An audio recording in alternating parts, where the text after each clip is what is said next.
Jamuna tira banachari.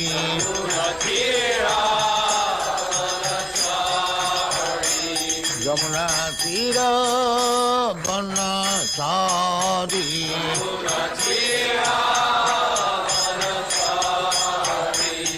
Jaya Radha Madhava Kunja Bihari.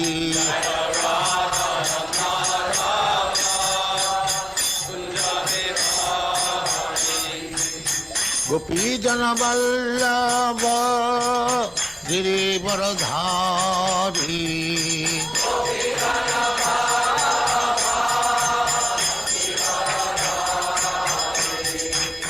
Gopi Jana Vallabha Girivaradhari.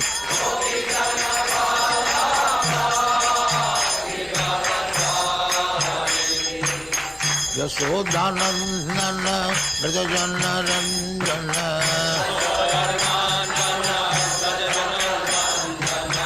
Yasodhanandana Vrajajana Ranjana.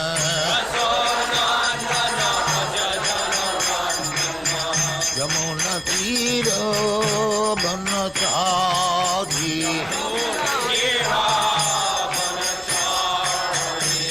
Yamuna Tira Banachari.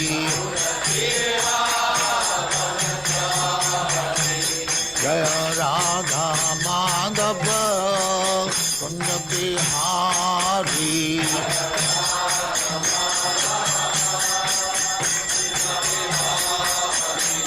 Jaya Radha Madhava Kunja Bihari.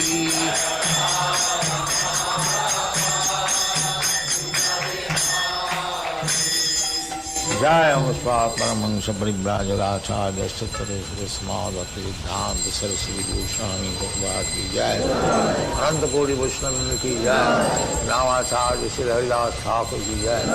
Prem se kaho Sri Krishna Chaitanya Prabhu Nityananda Sri Advaita Gadadhar Shivasari Gaur Bhaktamani ki Jai. Sri Radha Krishna Mokh Gopinath Sam Khund Radha Khund Giri Godhan ki Jai. Vrindavan Dham ki Jai. Navadvip Dham ki Jai. Ganga Mai की जाए, जमुना माई की जाए, गुरु द्वारका धाम की जाए, स्वामी तो भक्तबिंद की जाए. All glories to their Smriti. All glories to their Smriti. Thank you very much. All glories to you, Srila Prabhupada.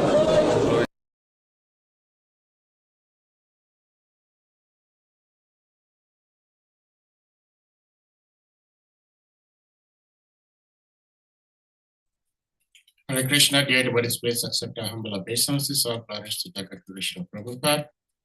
All glories to our revered speaker for today, His Grace SALIKA Prabhu. And all glories to the assembled Vaishnavi devotees. Devotees, we thank you for being here as always. Today is Friday, the last day of the busy week. And we're fortunate we have our own SALIKA Prabhu who will be speaking to us. I think there are 5 verses to cover today. This chapter has lots of verses without purpose. So we'll see. Without further ado, we may put the verse on the screen and SALIKA Prabhu, you take it over from here. Hare Krishna. Hare Krishna.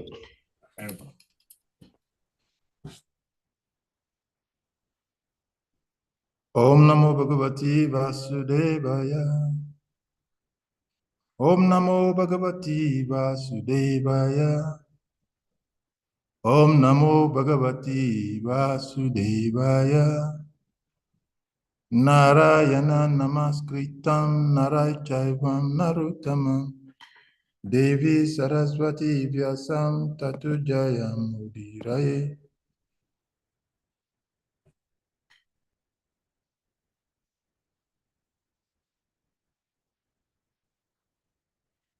Praise Bhadri Sunityam Bhagavatam Sevaya Bhagavati Uttamas Loke Bhakti Bhagavati Naistiki. Reading from Srimad Bhagavatam, 3rd canto, chapter 11, We are reading text number 5 through to text number 9. So the text number 5 says, Anodwa paramana siahat trasarenus traya asprita jalakal rasmi avagata kam evanupada agahat.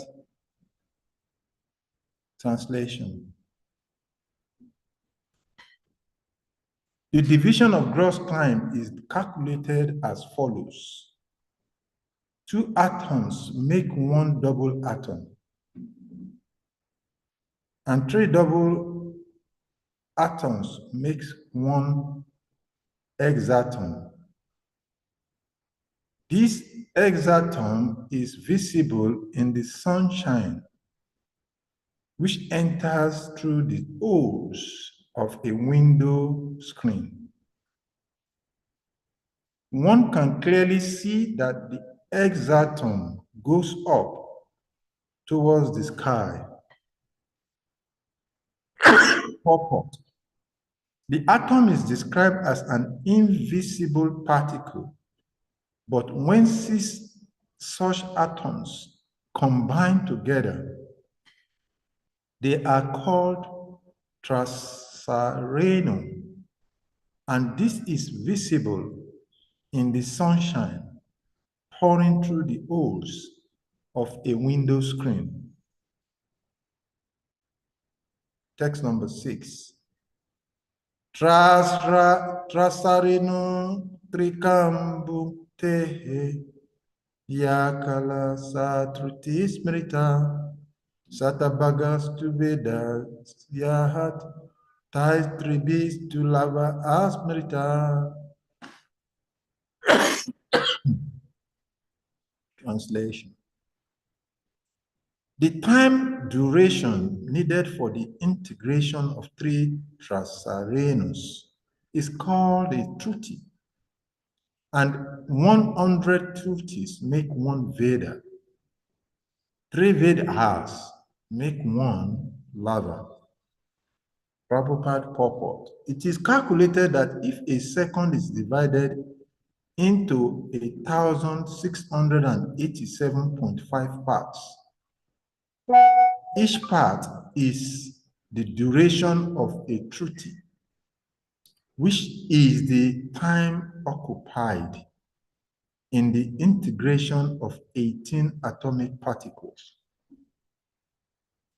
Such a combination of atoms into different bodies creates the calculation of material time.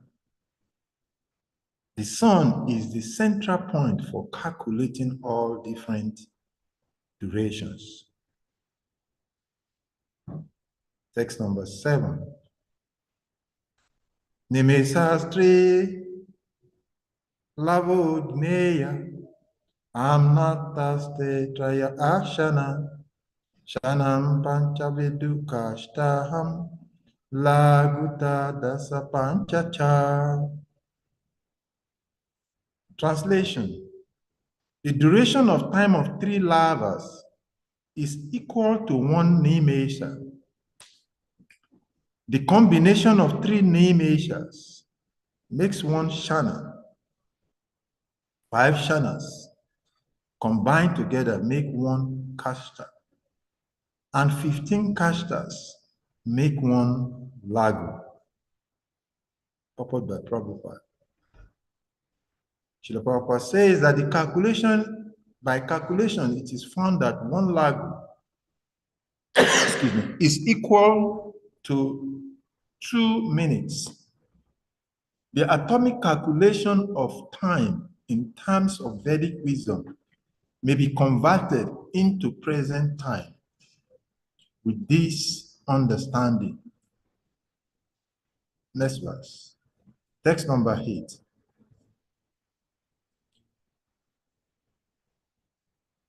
Lagunivai samanata Dasa panchachanadika Tedwe Mota Praaraha Sadhyama Satavanrinam.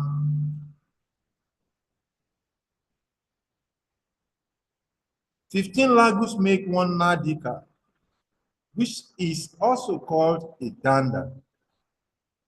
2 dandas make one muhuta, and 6 or 7 dandas make 1/4 of a day.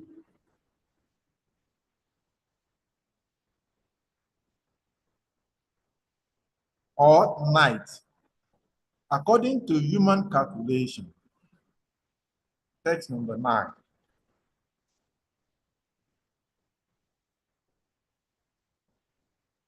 Dwada sarada palumanaham chatobis chato angulai swarna masai krita shidraham yavat prasta jala plutam. Word for word translation. Dwadasa arda 6. Palaha of the scale of weight. Umanaham measuring pot. Chatobi by weight of 4. Chato angular 4 fingers by measure. Swarnaha of gold. Masahai of the weight. Krita chidram making a hole. Yavat as long as. Prastaha measuring 1 prasta. Jalaplutam filled by water. Translation. The measuring pot for 1 nadika or danda can be prepared with a 6 pala weight, 14 ounce pot of copper, in which a hole is bored with a gold probe weighing 4 massa and measuring 4 fingers long. When the pot is placed on water, the time before the water overflows in the pot is called 1 danda. It is advised in the Srila Prabhupada's purport. Prabhupada said it is advised herein that the ball in the copper measuring pot must be made with a probe weighing not more than 4 massa and measuring not longer than 4 fingers. This regulates the diameter of the hole. The pot is submerged in water, and the overflowing time is called a danda. This is another way of measuring the duration of a danda. Just as time is measured by sand in a glass,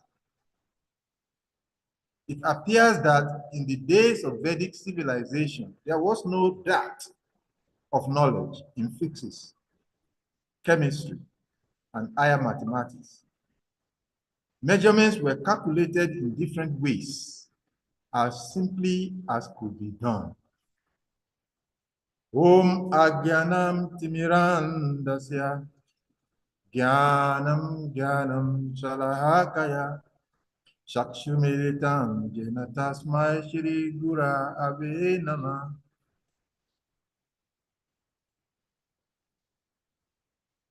Chaitanya Manobistam Stapitam Jena Bhutale Swayam Rupa Kadamayam Dadati Swam Padantikam Bandhyam Sri Guru Sri Yuta Pada Kamalam Sri Guru Vaishnavam Shaha Sri Rupam Sagrajatam Saganam Ragunatam Vitantam Saajivam Sadhutam Savadutam Parijanam Saitam Krishna Chaitanya Devam Shri Radha Krishna Padasaganam Lalita Sri Vishakavitam Shah He Krishna Karuna Sindhu Dinabandhu Jagatpati Gopisha Gopika Kanta Radhakanta Namastute Tapta Kanchan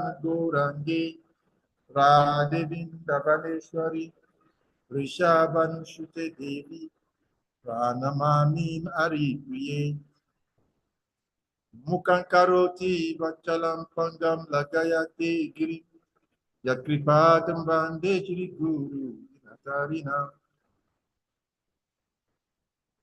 Vanchakarpataru Vyasta Kripa Sindhuvyas Divascha Patitanam Pavashna Vibhyo Vashna Vibhyo Namo Nama Jai Sri Krishna Chaitanya Prabhu Nityananda Shri Advaita Gadadha Srinivasadi Gaura Bhakta Vrinda Hare Krishna Krishna Krishna Hare Hare Hare Rama Rama Rama Hare Hare Hare Krishna Krishna Krishna Hare Hare Hare Rama Rama Rama Hare Hare Hare Krishna Krishna Krishna Hare Hare Hare Rama Rama Rama Hare Hare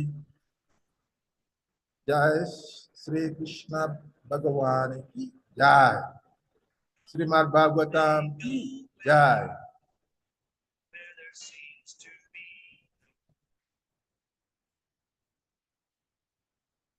So, good afternoon from my location, good morning and good evening, depending on where we're having the class this evening from my time. I do hope you can hear me clearly because there's a heavy rain. Yes, we can hear you. Can you hear me clearly? Yes. Okay. There is an heavy downpour. I hardly can hear myself. Wow. This is the influence of time.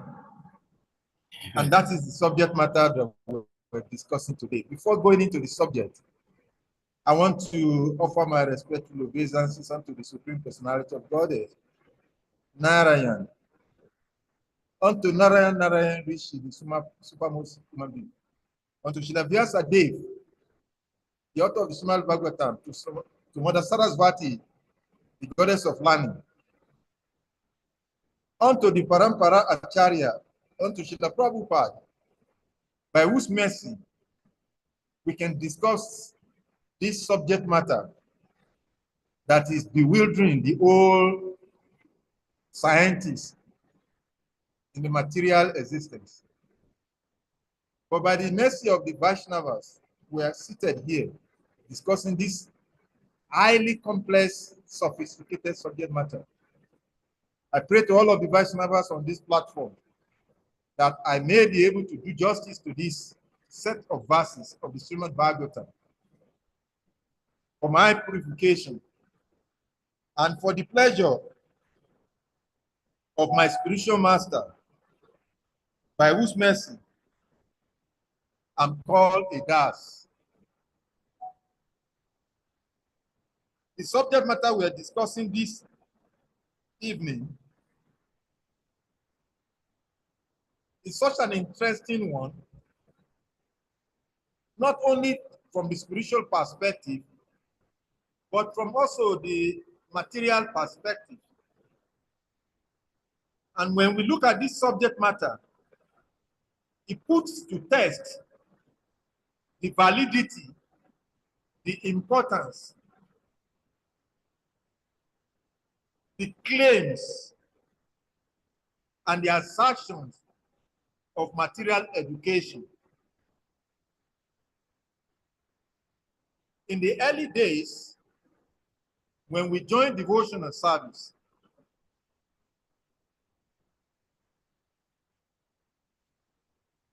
we were told and we learned that simply by taking shelter of Krishna, in Krishna consciousness, just like Krishna told Arjuna in the Bhagavad Gita,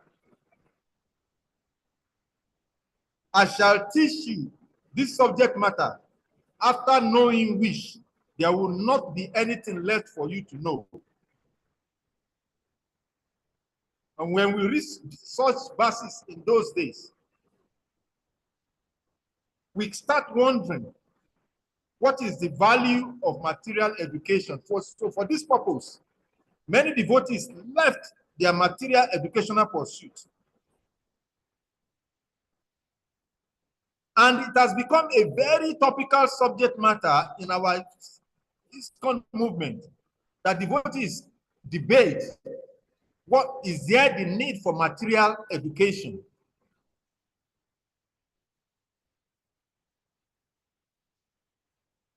Text like this in the Srimad Bhagavatam, this section of the Srimad Bhagavatam answer that question vividly.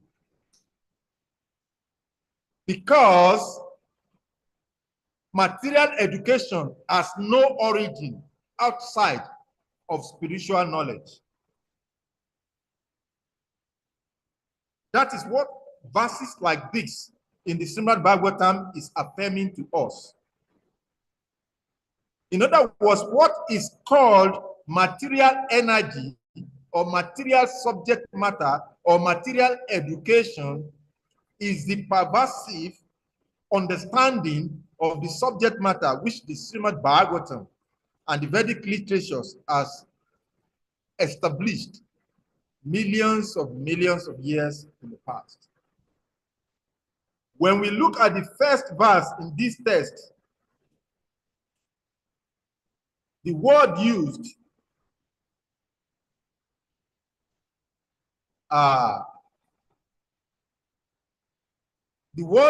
is the division of gross times is calculated as follows, and the word atoms is used. In this class, we will try to understand what I started this discussion with as a summary.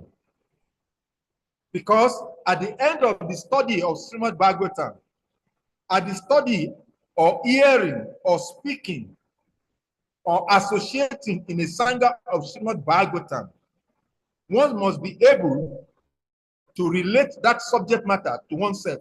Otherwise, the exercise will be a futile endeavor. So to come back to the summary of where I started, the question that I raised while starting this conversation, when we look at the beginning of the facts of these 4 or 5 verses, starting from text number 5, is talking about atoms. And when we hear the word atoms and what the scientists or material scientists have made the word to look alike, it becomes confusing. And it is interesting that Srila Prabhupada also affirmed what the scientist says here. Srila Prabhupada said in the purport that the atom is described as an invisible particle. That is very interesting word used by Srila Prabhupada. But the question now is atom indivisible? That is not true. Because according to the series of verses that we read from this chapter of this Srimad Bhagavatam, it has explained how the atoms are divisible into so many layers. But this particular verse of the Srimad Bhagavatam is discussing for the relevance of understanding of the student. Like Mukunda Prabhu said yesterday, these acharyas, they speak in a particular way for the understanding of the student that they have before them. So when Srila Prabhupada is starting the explanation of the conception of atom as indivisible, it does not mean that the Bhagavatam says, or the Bhagavatam affirm that atom is indivisible. Even the scientists have come to realize after several years, the oldest science in the Western world is the Greek culture. The Greek culture, which describes atom as indivisible. According to the Greek word, is called autonomous. That word atom actually is derived from the Greek word autonomous. And when the Greek philosophers, when the Greek scholars, when they describe atom, it is described as indivisible. But according to the Srimad Bhagavatam, atoms are further divided into several layers, as we will see displayed and explained in the various verses that follows this.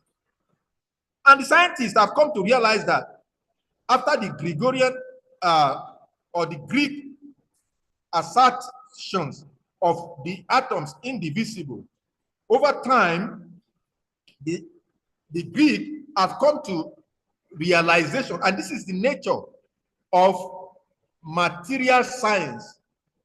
Material science is dependent on 3 to 4 stages of activities. Material science starts with hypothesis, and from the hypothesis, a theory is developed, and from that theory, a case study is come about, and the scientists form an assertive statement. And when they say that, whatever time they say that, they present it as a kind of an absolute fact. But material science cannot be absolute. And that is what the Bhagavatam is making us to understand. So for the purpose of this conversation, material science will continue just as we've seen in several decades. From the 4000 BC till date, we have seen evolutions of science, material science. In the core science, material science, physics, chemistry, and biology, and advanced mathematics, we see that whatever was considered to be absolute 300-400 years ago, after some times, based on discoveries of the scientists, they come to realize that this is not complete. And this is the glorification of the Srimad Bhagavatam. When Srila Prabhupada described, according to the word of the scriptures, that the very scriptures is apaurasium, it is subject matter that is not dependent or that is not subject to some research or studies as the scientist does. Because whatever the Bhagavatam, whatever the Vedic scriptures, whatever the Bhagavad Gita has given, the scientist over time continues to validate this same assertion. And that confirms what Lord Krishna was telling Arjuna in the chapter 10 of the Bhagavad Gita. Prabhupada intelligently named that chapter as the opulence of the absolute truth. And in the text number 6 of that chapter of the Bhagavad Gita, Lord Krishna told Arjuna that the 7 great sages and before them, the 4 other great sages and the Manus, or the progenitors of mankind, they come from him, Krishna. They are born from him, from his mind. And all living beings that are populating the various planets, they are descending from him.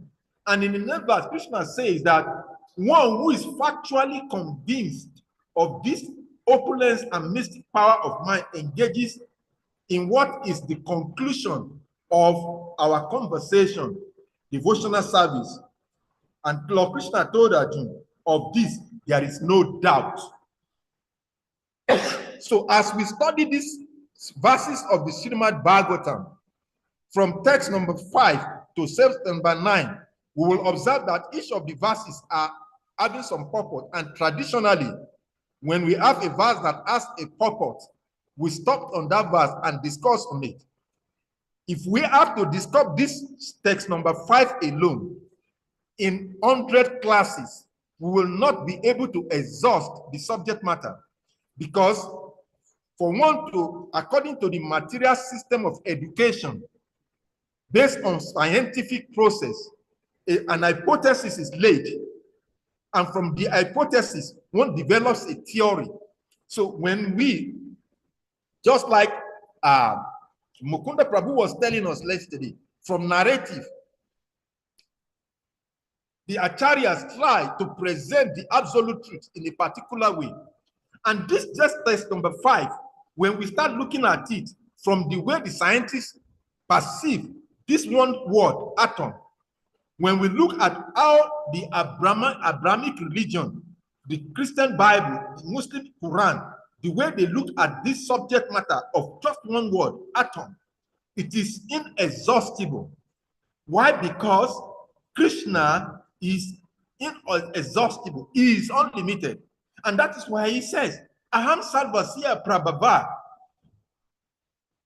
And he told Arjuna that when he started describing his opulences to Arjuna, he said, what is the use of numerical mentioning of my opulences?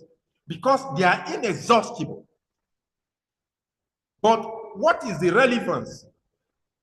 When we look at the verses, my approach to this text, 4, 5 verses we're discussing today, when I started looking at that verses, I was looking at it from 3 perspectives. And one aspect of it is the scientific, material scientific understanding of this subject, to mental, or taking it beyond that to the spiritual scientific understanding of the subject matter.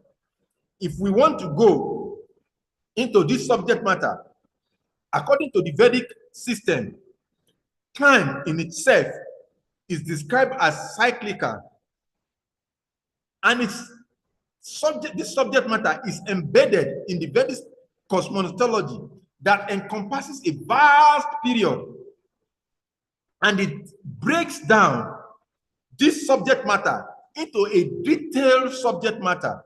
When we look at the subject from the smallest unit that is described in the Vedic scriptures as Truti, which is considered to be the smallest unit, this Truti is representing time. It takes a deep subject matter to even be able to understand. And this Truti is a combination of 6 atoms according to the Vedic scriptures. And when it goes beyond that, it further explains that you go to Bud, which is 300 Tutis. From Tutis to Bud to Lu or to Luva is described in the Vedic cosmology in this Bhagavatam, as Prabhupada mentioned in one of the purport, to Pal, to Nimesh, to Shana, and to different level until it comes to Muhuta, and different degradation or divisions of time. And this subject matter is exhaustible when we want to look at it. According to the Vedic scriptures, this cyclic rotation is what goes into explaining what Srila Prabhupada gave to us when one reads chapter 8 of Bhagavad Gita, and Prabhupada is talking about the calculation of the time of Lord Brahma, the lifetime of Lord Brahma, which is 100 years.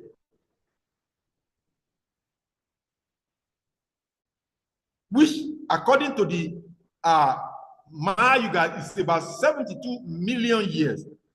Is further divided, and when you look at this division of the time, according to the Vedic scriptures, they are inexhaustible, but there is one thing that is unique about it. When it comes to theology or spiritual perception or understanding of this subject matter, when you look at the various scriptures, the story of the conversation that led us to this point, that Maharaj Parikshit was a significant one. When we look at verses like this in the Srimad Bhagavatam, one tends to look back at what brought about the conversation that we're reading from the first canto to this canto, and the further conversation that we have up to the 12th canto of the Srimad Bhagavatam.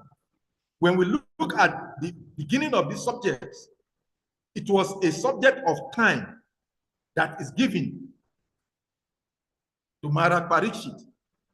Maharaj Parikshit was given 7 days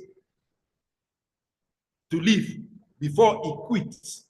And when we look at the conception of time in our own perspectives, none of us can tell what time we have. Maharaj Parikshit had 7 days, and he conceptualized what best way to utilize the time. The subject matter of time is such a vast subject matter, but when we come to Bhagavatam class, what is most important is, and which is the main topic that you find in every spiritual conversation, is how best does one use time. Krishna says in the Bhagavad Gita, Aham Kala, time I am. And what does time do? It consumes everything. In other words, and that is why we found out that time is something that is completely beyond our control.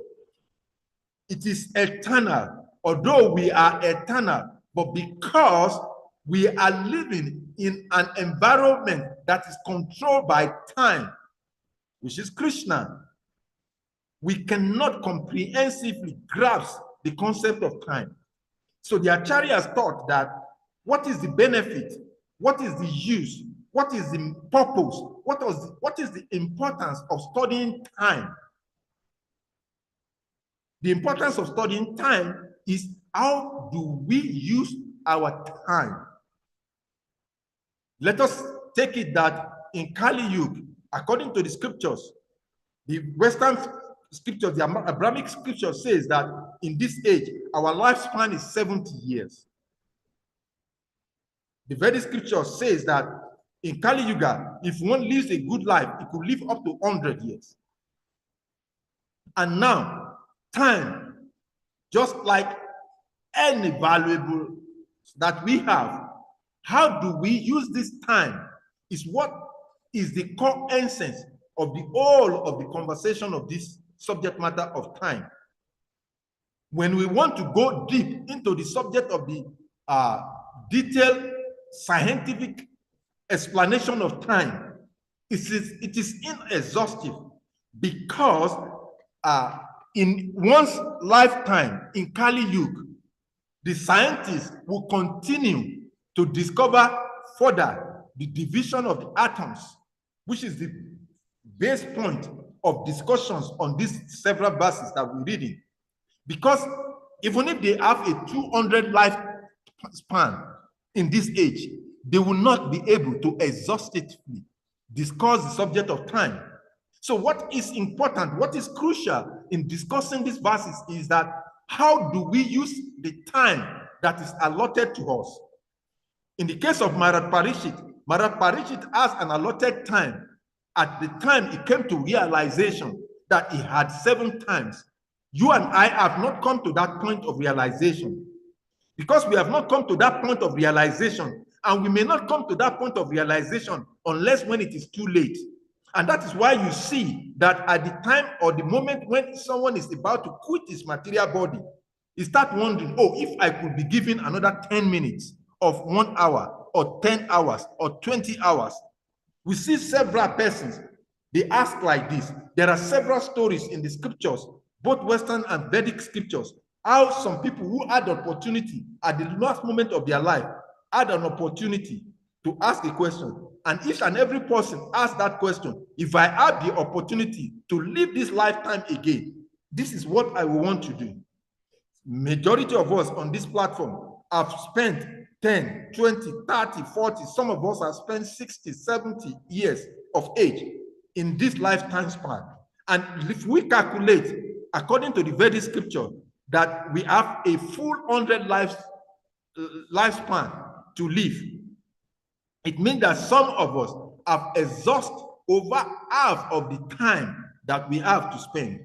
Now, how much of this time have we engaged in the essence of our human existence?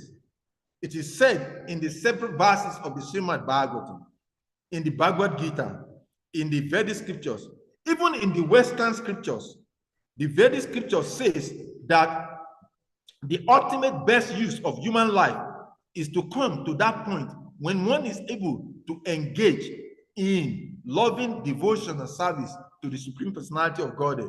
Even in the Bible, it is said there is time for everything. But what is the time that we have? None of us sitting on this platform can say, I have 10 hours more, or 20 hours more, or 50 hours more. Each and every one of us can speculate that, oh, I'm having healthy life. But even the most healthiest person slumps and pass on. And science cannot define, science cannot give a meaningful reason why that person slumps and dies. There was a story of a particular man who is about 43 years old. By virtue of material science, he was considered to be very healthy. He does exercises every day. He has more than enough finance, because as at the time he died, he was a billionaire at the age 43. He has all the material facilities. He has a supposedly dedicated, devoted wife. He has children, boys and girls.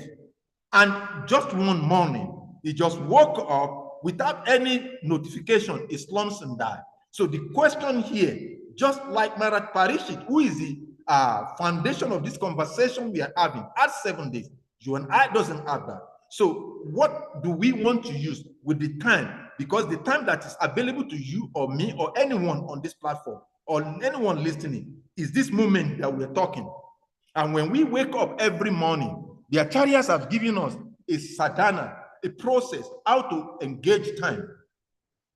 It is said that if one, by the mercy of the acharyas, follow a routine that is given in the Vedic scriptures, such a person has not lost anything, even if he loses the whole of the time. Why? Because a moment engaged in the service of the Supreme Personality of Godhead is the thing. When Krishna was telling Arjuna, yesterday I was speaking on a forum, an interfaith platform that comprises of a Christian, a Muslim, and Buddhist, as few other traditions. And the subject matter was afterlife. And when the host was asking the question, so he said, in the Vedic or Hindu tradition, what is the conception of afterlife? How do you describe heaven, hell? And how does it relate to what we've heard about the subject matter of reincarnation and karma? And I told him, I said, all of these questions that you ask, each one of them, because you have asked several questions in one. If I start speaking on just one of the topic, you will not be able to even comprehend, talk less of understanding, or talk less about being able to practice. But one thing I want to tell you is that in the Bhagavad Gita, Lord Krishna was so merciful, he told Arjuna, he gave us the secret. Yam yam vapis maram bhava trajati ante kalevaram tam evaiti kaunteya sadatad bhavavita. That whatever the state of consciousness that one is, as at the time he is quitting his body, that state he will attain without fail. And one will ask, so how then do we arrive at that point that when we are going to quit, we will be able to remember? Because ultimately, everyone, even the demon, wants to attain moksha. He wants to attain liberation. And the devotees wants to attain the abode of Lord Krishna. Devotees want to attain the eternal association of the Supreme Personality of Godhead. But how do we attain that? Lord Krishna, in his form in Kali Yuga, as Chaitanya Mahaprabhu, he gave the secret, he gave the essence. He said that in this age of Kali, In this age of Kali, was the verse that in this age, that the kalau nasty, ever get that in this age, the only thing is that one should chant the holy name, because that is the only thing that will give one the opportunity to be able to remember.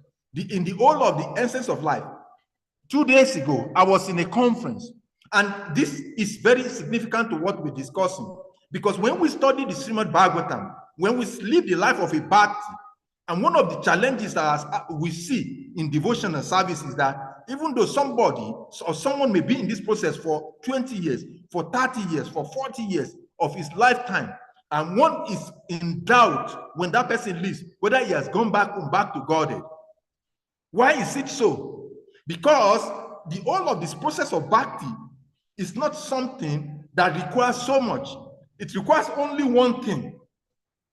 The whole of the process of devotional service, as voluminous, as encompassing, as broad the whole part of devotional service is, it is only one thing that devotional service requires.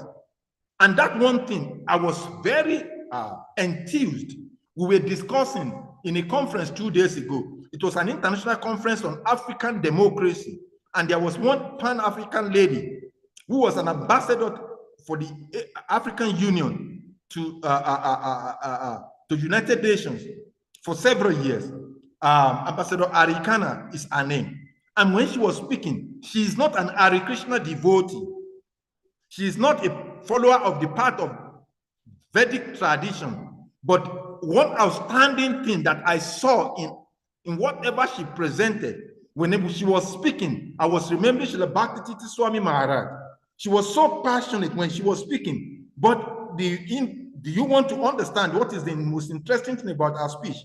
When she spoke, she said the whole of the subject matter that we're discussing here in the form of democracy, he said we can talk from here to 1,000 of ages, but one interesting thing, the most important thing that is most important that everybody must do, that everybody must focus on, is how to control our mind. And everybody kept silent because he was asking that question. He said, can someone tell me what is the most important thing?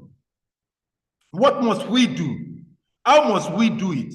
What should we do to be able to achieve this goal of freedom of Africans from mental, silent slavery and whatever that we've been talking about? He said, because of the mindset that a typical African has, is the reason why a typical African remains what he is today as an African. And that is what Bhakti is all about. The reason why someone will remain in devotional service for 20 years, for 30 years, for 40 years, for 100 years, and not be able to remember Krishna's Smaran Bhava at the end of time. Lord Krishna was so merciful. He gave us the secret, the all of whatever we are doing, in all of our endeavor to become a devotee. Only one thing that is required, Smaran, Krishna Smaran, to remember Krishna at the end of our life. And then let us extray how we use our hour, our day, our month, our week. And each and every one of us can tell where our destination is if you and I or any one of us slump at this moment and quit our body. Someone was asking a question to me. It's an interesting thing.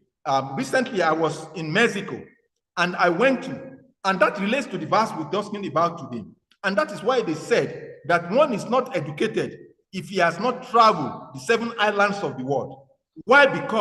Not because traveling is a very enjoyable thing, but because when several years ago in the early 90s, when my spiritual master, when he visited Egypt and he went to the pyramid, so I was wondering, what was this? It's like Krishna's interest in going to this place. And when I went to Mexico, I came to realize some of the reasons why he was doing some of the things he was doing there. When you go to the Mayan culture, Mayan tradition, there is I visited a particular temple of 7 doors. It is called a Temple of Seven Doors. Anyone can check this online. It's the Temple of Seven Doors. When you go to that temple, what is described in the text number 7, I think 7 or 8 of this verse we are reading today, and text number 9 is what exactly I was being told when I went to the Temple of Seven Doors in Mexico, that how this verse describe text number 9. No, wait. Which of the verse? Let me not miss it up here. Text number 7. Yes, text number 8. 15 lagus makes one nadika, which is also called a danda. 2 dandas makes one muhuta, and 6 or 7 dandas make 1 month, 1/4 of a day or night, according to human calculation. Now, this is interesting. Prabhupada is saying, according to human calculation. And when I went to the 7 doors of the pyramid in Mayan culture in Mexico, and I was listening to the indigenous person there who was the tall guy, and he was explaining there is this pyramid, and exactly what is described in text number 9 was what he was telling, how they calculate the hours of the day in the Mayan culture. And when he was saying that, when I was reflecting it, that what he was telling and what this verse was telling, it is nothing completely different. And I'm very sure this person that was talking to me has never read Bhagavad Gita, talk less of Bhagavatam. But this tells us that there is nothing new that can be discovered, whether in the past life, in this life, or in the next life. What is most important for us is that as we traverse this part of devotional service, the essence of all of this is how much have we been able to capture the mind? Because unless the mind is captured in such a way that the mind engages in those activities that brings about Krishna's Smaranam, it is obvious that either you or me or any one of us will repeatedly go in the ocean of samsara, which we are trying to defeat, because the main challenges of the living entity in material life is what? Birth, death, old age, and disease. The Vedic scriptures has given enormous information, and there is no doubt of that information. Several years back, about 9 or 10 years ago, I was giving a lecture in the University of Jos, and one professor came to me, and he was talking to me. He said, I have one document, and it appears you might be able to explain this to me. And he was giving me, because in his research, he was doing the calculation, the origin, the basis of the Gregorian calendar. Before the Gregorian calendar, there was a culture that is before the Greek, that the Greek is said to have developed their culture from. The Greek culture, or what we know as the Gregorian culture today, was actually dependent on what is called the Julian calendar. When we talk about the Gregorian calendar, the Julian calendar predates that of the Gregorian calendar. So this professor was studying all of this. And so when I was talking, somebody asked a question, and I was giving a conception of the time in the Bhagavatam. And he said, this is interesting. He asked me, he said, Mr. Salika Das, what is your discipline? What is your area of discipline? What did you study? Particularly because we were talking religion, and all of a sudden you were talking about time. And what was I talking? I was describing the uniqueness of Ekadasi, because we were talking about fasting in religion. And I was talking about Ekadasi, the glories of Ekadasi, and how Ekadasi is scientific, how the 36-hour cycle of Ekadasi is not just a fast, but a time. In modern times, we've seen that scientists are coming back to teach us what neuroscientists are bringing out as solution to solving some of the problems facing humanity in today's world. There's a concept now that you should, if you want to become healthy, you should study what is your fasting times. When I was in Mexico recently, somebody asked me, he said, Mr. Salika Das, I was privileged to have to see your passport, and I'm bewildered. He said, by physical look, you are 25 years older than me. But when I look at it, when I look at you physically, Because when I saw your picture, when I look at the age, I couldn't relate it. And when you came here, I was looking at you and I was trying to find out, is this the same person? Because you do not look even 50 to me. So how is it? What is the secret behind this, your look? And I was saying, I said, and I stole one of the, because I know that materialists, they like to relate to modern information, which is already there in the ancient Vedic scriptures, but which they are newly recollecting. So I gave him a word, which I know he could quickly relate to. I said, do you know your fasting times? And he said, wait a minute. I've had a documentary I saw online, but I didn't take it seriously. Do you mean that it is actually true that once you have a fasting time, no, it's fasting time? I said, yes. And I said, according to the Bhagavad Gita, according to the Bhagavad Gita, the ancient yogi of India knows when to eat, when not to eat, when to drink, when not to drink water, when to sleep, when not to sleep. I said, so when you talk about fasting, fasting is not just about fasting of starving from food. Fasting means the fasting of the eye. There are certain things that the eye must not look to. And whatever fasting means denial. So there are something that your eye should be denied of. So when I'm talking about fasting, I'm not telling you about just fasting from food. That when I said, do you know your fasting times? We have been here for a few days. I said, everybody is eating everything and everything. And some of people here laugh at me. They say, this man is strange. He's a weird man.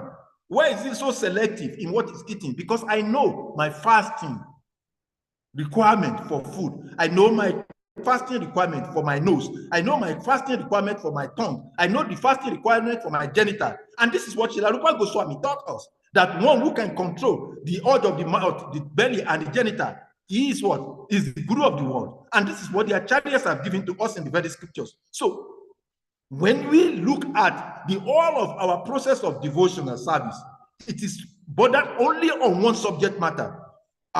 When the Lord Krishna tell Arjuna in the chapter 2 of Bhagavad Gita that those who are on this path are resolute. When they mean they are resolute, the whole essence of whatever we're doing, whether we are attending the Bhagavatam class, we are attending the Bhagavad Gita class, we are performing the chanting of the Hare Krishna Maha Mantra, we are fasting on Ekadasi. If we do not understand that the essence of all of this is to capture the mind under our control, then we have failed to understand what is bhakti, because bhakti is revolving around only one subject matter. Because what is the qualification of the acharyas? The qualification of the acharyas is that they have mastered the control of the mind. Whatever the living entity is going through in this whole universe is as a reflection of the state of the mind. And that is why they say that what you know is what you become. So a devotee knows all of these subject matters are revealed to the devotees, and the devotees can see this. And because they can relate all of this information, they understand how to use all of this information to come to the control of the mind. The mind is so terrible, and we can speak on the mind in detail. Srila Rupa Goswami has done a marvelous job in the Nectar of Instruction and Nectar of Devotion. And Nectar of Instruction particularly gives the guide on how a devotee controls the mind. And the mind is the driver of all what you do. When in a recent interview on social media, and I was asked a question. I said, and I used the term, I was telling the reporter that, why do you think that people say you fall in love? Because I said something. He said, what do you mean by that? And what did I tell him? I said, the heart has no brain. And he said, wait a minute, what do you mean by the heart has no brain? I said, because the heart on its own does not have any consideration when the heart is connected. And that is why the gopis of Vrindavan do not understand that it is a sinful activity to go outside of their husband's house, to go in the dead of the night as a lady, as a female, in the dead of night to a young boy in the cruise. Because when the heart is connected to its source, which is God, Krishna, in bhakti, in devotion, he loses all reasoning. So the moment one is still having that concentration, it means that what?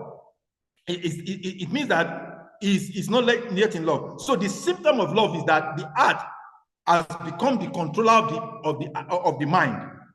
The mind, its tendency is to dictate to the heart what it should do, what it should not to do. But when they allow the heart to control the mind, then will become a bhakta, because the heart in its natural state is pure. And what is the nature of the heart? The nature of the heart is that of pure connection to the Supreme Personality. And that is why, even in practical terms, when Christians say, read it, they say, do not teach to see. I'm seated in the region of the heart, because that is the purest place in the whole of the human existence. So when we talk about Bhagavatam, when we talk about Bhagavad Gita, when we have the Sangha, we should understand the whole of essence of this is to come to that point when we have the mind under our control. And what we say our control, what is the reflection of ourself, the real self, is the heart. When the heart gets its real self, that is when it becomes associate of the soul, and the soul manifests itself through that reading. So as we study these verses, like I said, when I was preparing for this class, I went into research. I was looking at several conceptions of the concepts of time, and when you look at the biblical conception of the Bible of the time, the Bible understood, according to the Bible theologians, the Bible theologians understood that time is a tool of God for humanity. And time is not just a neutral measure, but a medium through which God reveals his plan and interacts with humanity. The Bible emphasizes that God is eternal and it transcends time. And that is why it is said in the Bhagavatam that time is conspicuously absent in Goloka. And it aligns with the same thing what the Bible says, the Quranic verses. So when we look at the Bible, when we look at the Quran, our Western scriptures, although they are not able to give details of what we have in the Bhagavatam, but the conclusion is the same. There is no scriptures on earth. I was studying all of the scriptures on the subject matter of time, and each and every scriptures make you understand that time is cyclical. And that is the nature as it is described in the Bhagavatam. So, as a kind of a summary, because of time wanting, as we look at all of these verses, there is one interesting statement in the beginning. When we look at the very text number 1 of this chapter, it says that the material manifestation, ultimate particles, which is indivisible and not formed into a body, is called the atom. It exists always as an invisible identity, even after the dissolution of all forms. The material body is but a combination of such atoms, but it is misunderstood by the common man. And it is misunderstood by the common man is the key word for me in that text. And what does that relate? And it relates to all of the time. Our material deluded mind can never understand the subject of matter, time fully, because Krishna is time. And for us to understand time, one has to be able to first and foremost take the first and the conclusive, the beginning, the middle, the end of all our process endeavor in life should be to control the mind. And when the mind becomes controlled, then we can understand Krishna, how it relates to the time, and what Krishna's plan for time, and what time is supposed to be meant for. Sometimes, we go to some place, and after coming back from that, so I just wasted my time for going to this place. Why do we say we wasted our time? Because the goal is not achieved.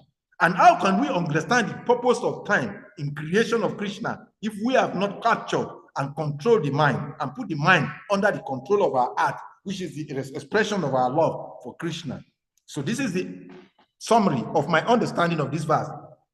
And in the course of saying this, I might have said something that are wrong. Please, as we go into the Q&A section, whatever mistakes that is there, corrections, I'm open to that, and whatever correction or contributions is welcome. But summarily, conclusion on this verse is that, excuse me, these subject matters are deep subject matter, expresses that whatever science, material science in this case, can discover will only come to affirm what we already have in the Bhagavatam. And Bhagavatam is a Paurisham. It is not subject to changes. What we have is as eternal as Krishna himself. Hare Krishna. Hare Krishna. Thank you so much, His Grace Salika Prabhu, for tackling this subject matter. Dear devotees, if anyone may have questions, comments, reflections, suggestions you may want to ask or share, please indicate by using the hand emoji or your physical hand, and you'll be asked to unmute to ask your question or share your realizations or reflections. Hare Krishna. Well, Prabhuji, you were saying that there is nothing new under the sun, which is also something mentioned in the Bible. Someone may discover something, but that does not mean it's new. And let me see if I can share this. I just wrote this down here. The definition of discover is to find something or someone unexpectedly or in the course of a search. That is what discover means. Exactly. So nobody is finding anything new. It's already there. So if someone discovered something, we may give such a person a credit for finding it, but it does not mean that he created it or he is the cause of its existence. Just like we have this word I have here, impossible. As we hear it, it says, well, it's not possible. But if we do this, impossible means impossible. So what is impossible is actually possible, provided we have the right tools. So that is my 2 cents. Arichakra Prabhu, please hear me on mute.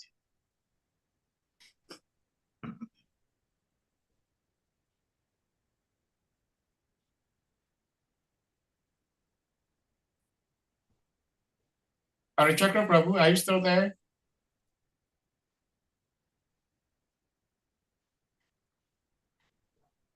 Well, before he comes back or continues with his question, I'm not sure if I heard you right, Salika Prabhu, because this is a very serious subject matter in the sense, and not the time as we discussed, and of course that is a very heavy subject matter. But I think I heard you say that our acharyas are so expert that they speak to their audience in such a way that the audience would understand what they are imparting or what the scriptures are stating, which to me is a fact. But that wouldn't mean that they're going to distort the truth or water down the truth. So sometimes some people say, especially in regards to the origin of the soul, some people have leveled some sort of unfair and untrue allegations about Srila Prabhupada, that because Srila Prabhupada was speaking to people who were not educated, Vedic-wise, he spoke in such a way that people will understand and will follow him. And so this is the actual truth from what Srila Prabhupada gave, which to me is insulting, and of course it's not true. I'm not sure if I heard you right, so please, you may correct me. Did I hear you say that Srila Prabhupada said in one of these papers we discussed that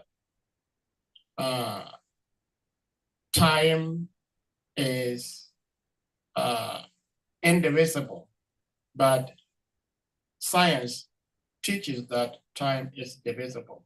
I do not think I saw anywhere where Srila Prabhupada said time is indivisible. So if what I heard you is right or wrong, please, you may give some enlightenment. Thank you very much, Sadi Prabhu. First, I wasn't talking about time, I was talking about atom. Oh, sorry, you were talking about atom, yes. You were talking about atoms, yeah, correct me. That atom, according to what Srila Prabhupada was saying, yes. An atom, when Prabhupada said in the text number 5, which is the beginning verse of what we're discussing today, Prabhupada said the division, according to Prabhupada's translation, the division of the gross time is calculated as follows. 2 atoms makes 1 double atom, and 3 double atoms makes 1 exatom. The exatom is invisible in the sunshine which enters through the holes of window screen. One can clearly see that. And in the purport to that, Prabhupada said that the atom is described as an invisible particle. Yes, it says invisible. It did not say indivisible. But Prabhupada did not say indivisible. Yes, it said invisible. Yeah, what Papa used in this particular text is invisible. Yeah. And the material scientists, according to the Greek philosophers, says that atoms cannot be broken down until recently. Another theory came up and they said, oh, below the atoms, proton, neutron, and all of those.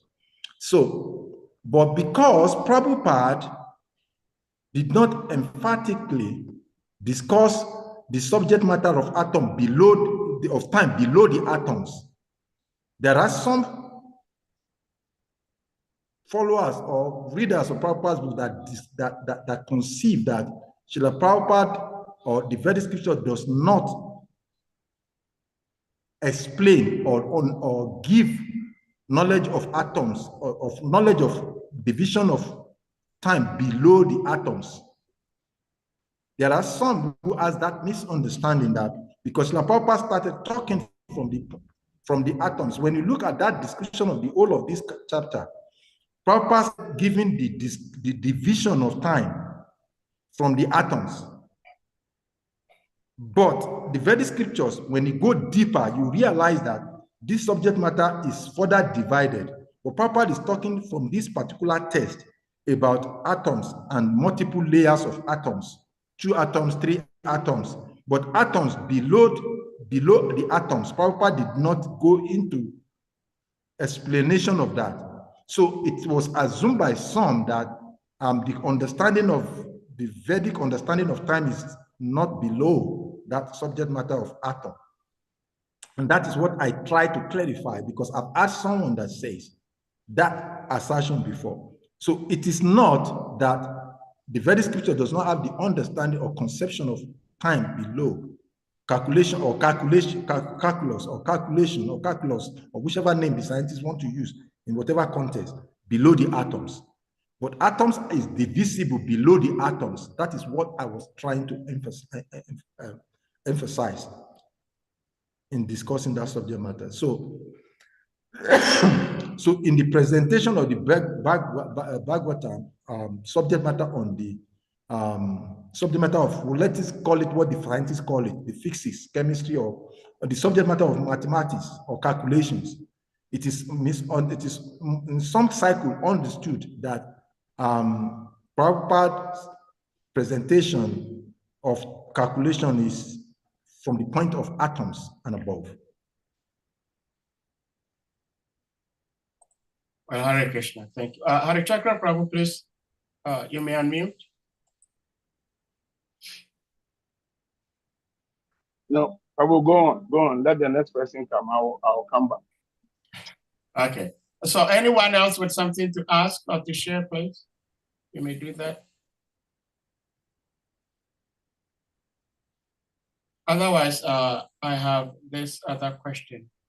Talking about time, like you rightly said, it's a very complex subject matter because most of us are not astronomers, physicists, or chemists.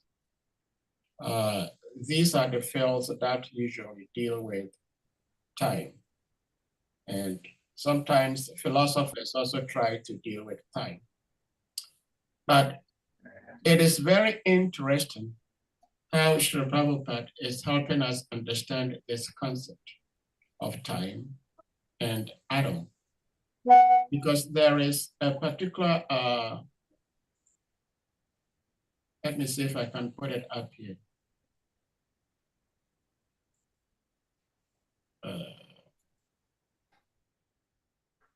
Srila Prabhupada was giving a lecture on this, which was given yesterday, 3.11.4.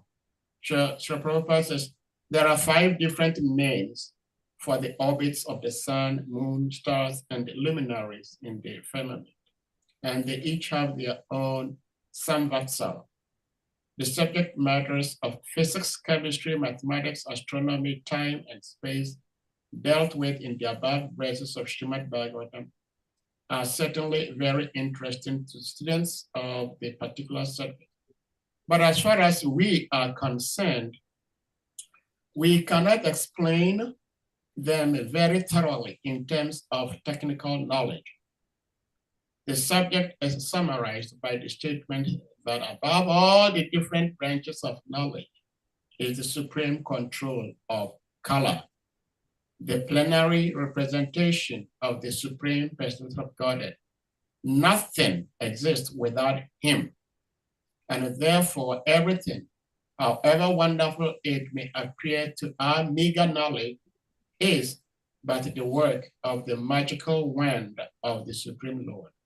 As far as time is concerned, we beg to subjoin here with a table of timings in terms of the modern clock.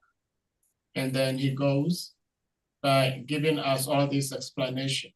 1 Truti is 8 by 13,500 seconds. Can anyone imagine dividing a second by 8 per 13,500? And then that will give us 1 Veda. And 1 Veda is 8 per 135 seconds, which gives us 1 Lava, which is 8 per 45 seconds. And that gives us 1 Nimesha, and then 1 Kshana, which was mentioned, 1 Kakshta, which was also mentioned, 1 Lagu, Danda, Prahara. So it is very interesting how Srila Prabhupada took his time to give us all this knowledge, even though he knows that we are not mathematicians, we are not astronomers, we are not chemists, we are not physicists, but it's worth knowing so that we can explain certain things when we are confronted by such people under such disciplines. So as you already said, this is a very subject matter. And we thank you for dealing with it so nicely as you did. Thank you, Hare Krishna. Thank you, Prabhu. So that was what I was sharing in that class some few years back about the treatise, how many thousands of treatises that is in within time. So that was what brought about the subject matter about, I was quoting this particular purport and sharing that detail in that class. And that was where the the professor became interested and was saying, wait. And then he started talking about the Gregorian calendar. And when I told him that Gregorian calendar is coming from Julian calendar, because Julian calendar predates Gregorian calendar. Of course, when you go to history, history will tell you the oldest culture in Western culture is the Greek culture. But the Greek culture also is dependent on a culture that is older than it, but it's silent because it is not, it's almost like forgotten. And when you go deeper, you'll find out that the Vedic culture predates all of this culture that is, this knowledge is coming from the Vedic culture. And like I said, thank you, Mr. Prabhu, because he shared one Quranic verse with me just now. And I was just looking at that. And actually, when I was trying to approach this subject, I studied several verses from the Bible, from the Quran. And because of time, want of time, I couldn't go into some of these verses of the Quran and the Bible, which actually affirms what we're reading, or which agrees, to use the appropriate way of using it, they agrees with what the Vedas have said trillions of years before those scriptures were written. And that's why, in summary, I just said that all of these scriptures agree on the same one thing. And even though the Gregorian calendar, which is what the world is leveraging on, as a division of time to a particular point, but as a Vedic student, we know that that was taking the subject from a point of conversation, not the essence of all of it. Hare Krishna. Hare Krishna, can I ask my question? Sure, yes. Yeah, Hare Krishna, Salika Prabhu, Dandavat. All glories to you, all glories to the assembled devotees, all glories to Gurudev, and all glories to Prabhupada. Yeah, towards the end of the deliberation, you were putting some emphasis on how important it is that we control our mind, that mind control plays an integral part of our. Yeah, I think I have asked this question before to a speaker on this forum, and the person told us categorically that you cannot control the mind. But now let me ask this question. Arjun also asked Krishna, because Krishna told Arjun to control the mind. Arjun told Krishna that what you are asking me to do is impossible, because to control them, even if the wind is blowing and I decide to control the wind, it's even easier controlling the wind than to control the mind. And Krishna accepted that, yeah, it's true. But Krishna goes further to say that, but with constant practice and determination. So my question is, when Krishna says with constant practice and determination, what is the constant practice? For determination, I know that if you are determined to do something. But if Krishna says with constant practice and determination, the constant practice, what is it?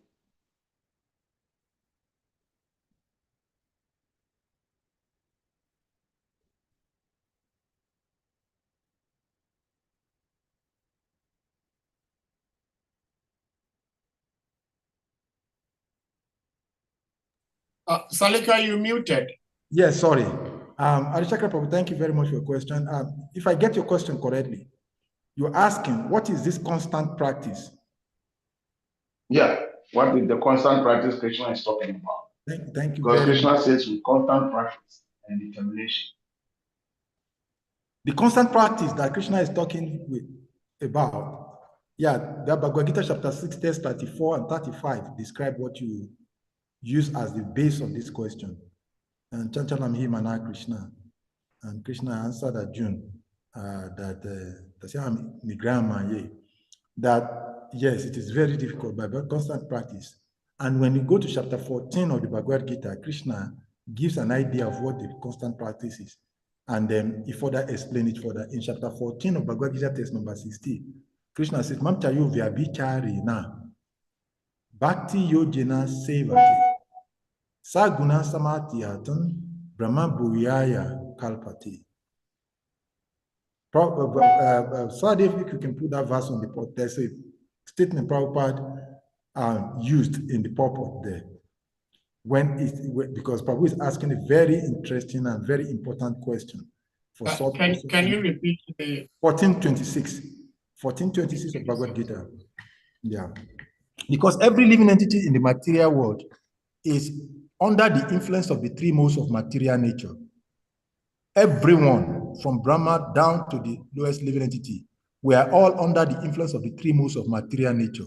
And because of the three modes of material nature, so that is what makes it very difficult, because we are not in control of ourselves. The living entity is not. One who engages, thank you very much. I'm sorry. So, so one who engages in full devotional service, yes. So one who engages in full devotional service, unfailing in all circumstances, at once transcend the modes of material nature, and thus comes to the level of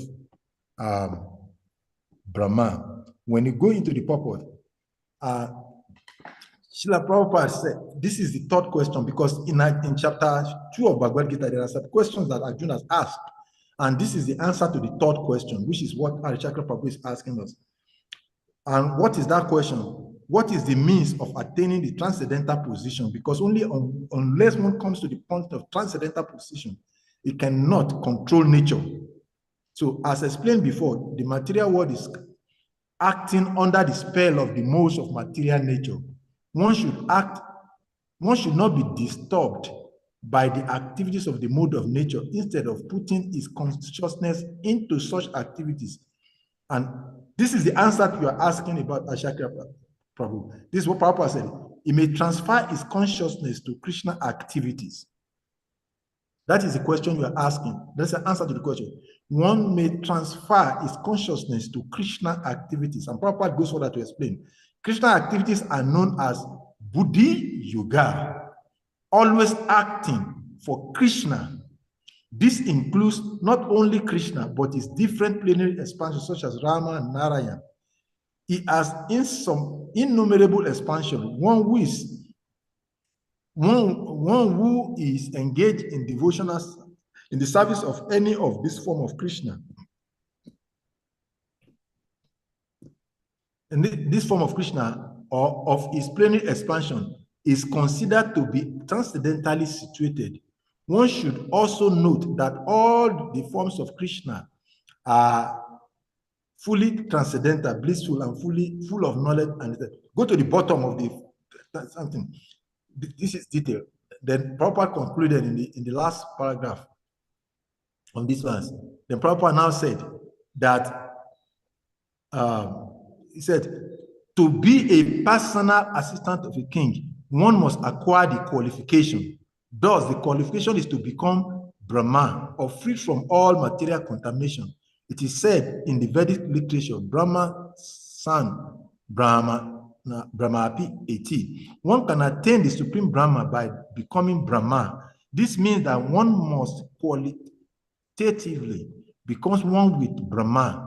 By attainment of Brahma, one does not lose his eternal Brahma identity as an individual devotee, individual soul. So this is what must be done. And what is that? Some acharyas have said, what is the use of deity worship? The Pancharatrika Vidhi that Prabhupada gave to us, what is the use of it? This, in this age, the age of Kali, Lord Krishna allowed Maharaj Parikshit, when he asked Sukadev Goswami that same question, Kalau dosha ni de rajan asti e kumaguna kitana eva Krishna mukta sangat karam prajet. He emphasizes what Lord Chaitanya Mahaprabhu said, that this kirtan is the essence in Kali Yuga. So there are some impersonalists who uses this verse to say that what is the need for deity worship? They try to diminish the emphasis on what Prabhupada gave to us in the Pancharatrika Vidhi of the process of deity worship. When Srila Rupa Goswami tells us there are 5 angles of bhakti. Srila Prabhupada has told us in the beginning of the purport of this verse that one has to be in Krishna consciousness. So now, what is this Krishna consciousness? One must engage in these 5 activities daily. It is not enough to chant because the mind is restless. To capture the mind, one has to engage in 5 daily activities. And if our life is devoid of these 5 daily activities, then we should understand immediately there is a challenge in our pursuit of conquering the mind. What are the 5 daily activities? Srila Rupa Goswami emphasized in the Nectar of Instruction that these are the answers. And even in the beginning and in the end of that instruction, he emphasizes these daily activities: chanting of the holy name, reading the Bhagavad Gita, Srimad Bhagavatam, worshipping the deities, taking Krishna Prasadam, and going to the Vrindavan. And Srila Prabhupada has created Vrindavan all over the planet. So these 5 angers is what we must do to control the mind.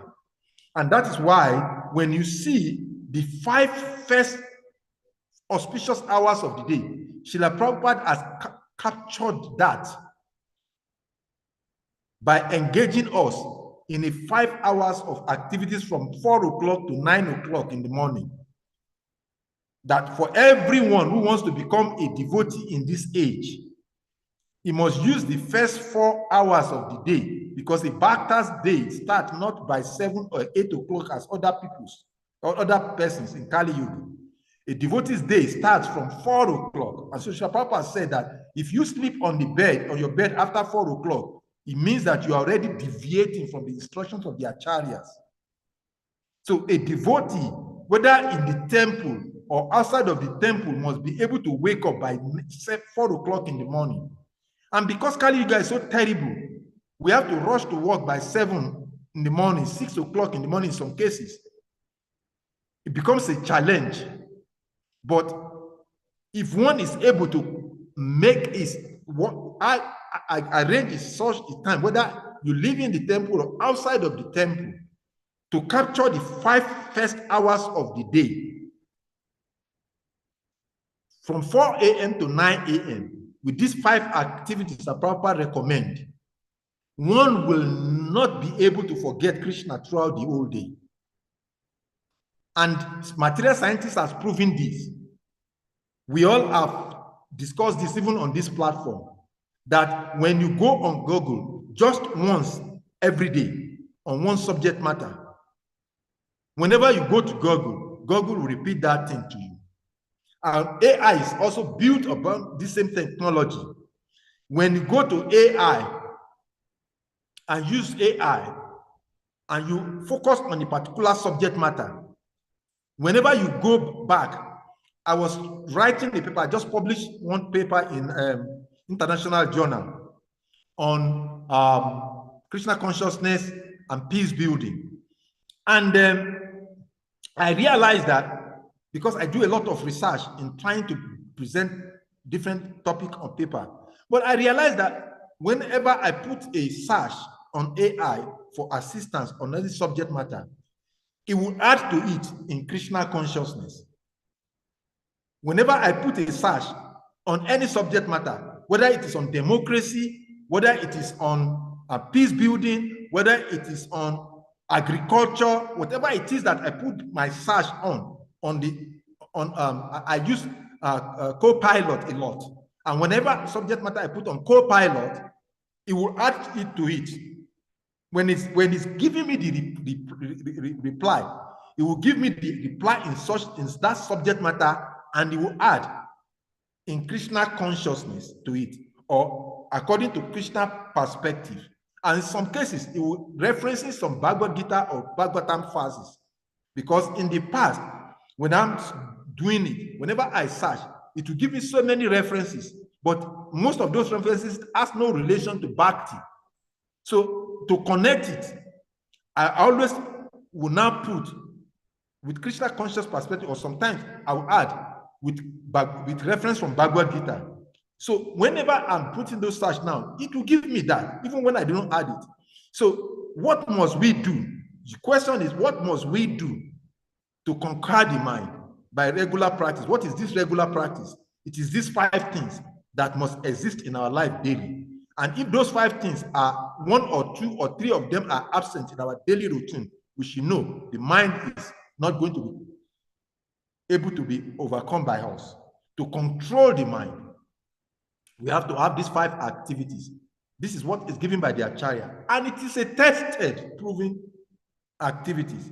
One who dedicates his time for these activities daily will always remain in Krishna consciousness. And one who is in Krishna consciousness cannot afford to be able to forget Krishna at any time. And when the mind is conditioned to always remembering Krishna, even when, just like the co-pilot, AI, when you talk about any matter, when you think about any matter, I was discussing with someone recently, and he was asking, we were talking about marriage, extramarital engagement, and social values. And I'm developing one document, a paper on that, which will be published very soon. Marriage, extramarriage, and social values. And from the scriptural point of view, when you look at the Bible, the Quran, the Vedas, none of this intrinsically says that or negates marriage. But when it comes to extramarital engagement, the scriptures have a lot of references on guidance on this. So, but some will quote a part in the book of Jeremiah, Ezekiel or Jeremiah, where it says that in this age, is the tens of women will come after one man to be. Just, they will say, don't get us married. Don't give us your money. Don't give us your clothes. Let us just have your name. Let us all be identified with it.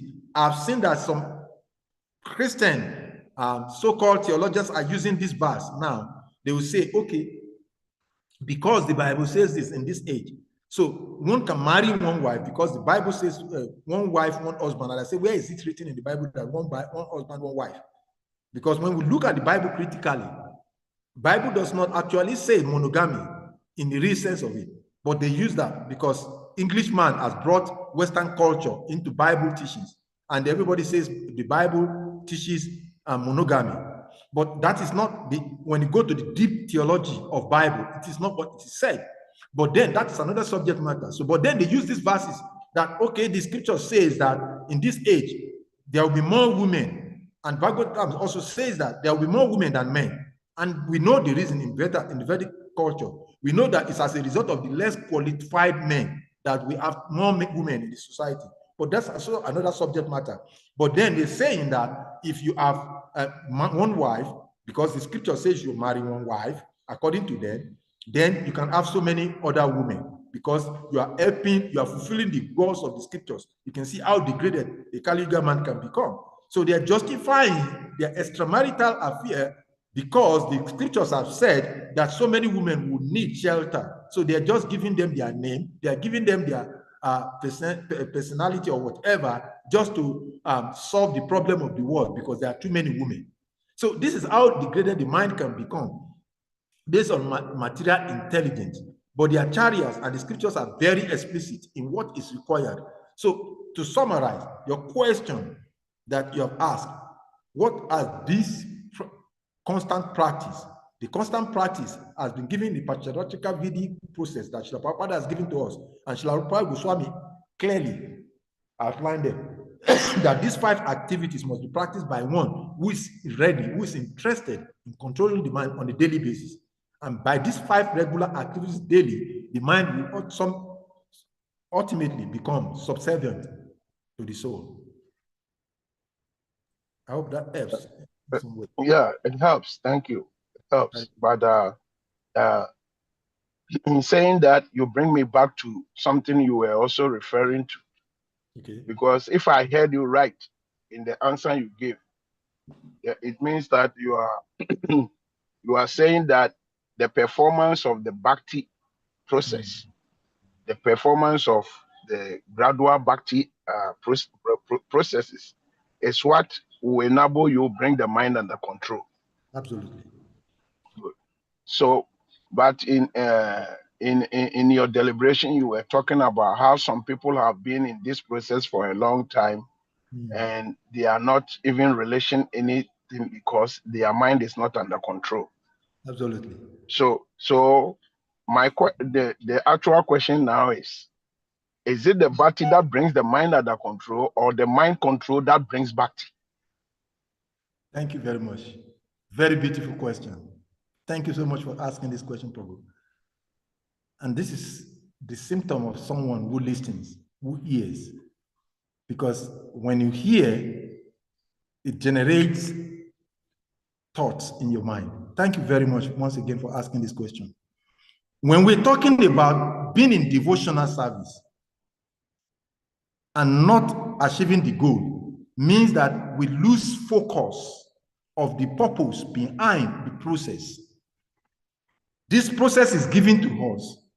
But if we practice these processes for the sake of practicing them, we will not be able to achieve the result that this process is expected to give. The 9 processes of bhakti are meant to bring us to Sravanam Kirtanam, Vishnu Smaranam. Ultimately, Vishnu Smaranam, Yam Yam Vapi Smaram Bhava. That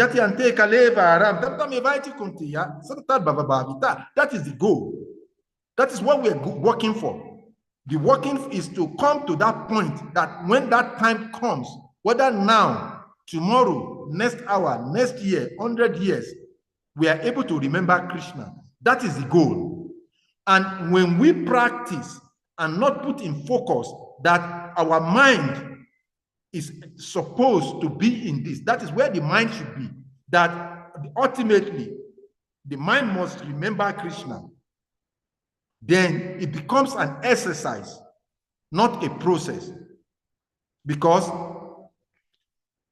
if we practice these 5 angles of bhakti with the focus in mind that the purpose of this is to bring the mind under control, then it becomes easy to be able to achieve the result or the purpose. It is said that the holy name or any ritual benefits even somebody, because like we said, holy name is Chintamani. Whether you know it or you do not know, whether you understand it or you do not understand it, the holy name benefits whoever hears the name. Yes, but the holy name will not give you bhakti, it will not give you pure love of God if you do not know the purpose behind the holy name. So that is why Lord Krishna says in the Bhagavad Gita 7:28, Yesham tu anta gata papam gena mam punya karmana te dwanda vinemukta bajanti mam dudavrata. That name will give you auspiciousness. It will give you eradication of sin.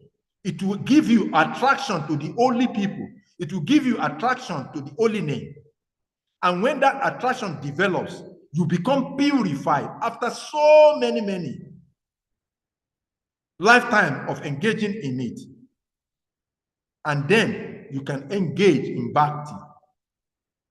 But if one knows the purpose, in this one lifetime, one can go back home, back to God. So that is why it is said that we all are in Krishna consciousness, but not every one of us will go back home, back to God in this lifetime. We have the same scripture, we have the same acharya, we have the same deities, we have the same prasadam, but not all of us will go back to God in this lifetime, because it depends on our ability to harness the conclusion or the focus of the process of bhakti. So that is why you find that we are 10 of us who join devotional service the same day. We chant the same mantra, guided by the same temple president, initiated by the same spiritual master, attend the same classes, but our realizations are different. And by such our experience, our release of bhakti are different.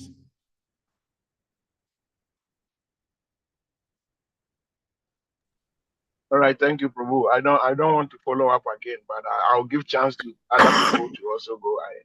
So thank you very much. Thank you very much, Prabhu. Hare Krishna.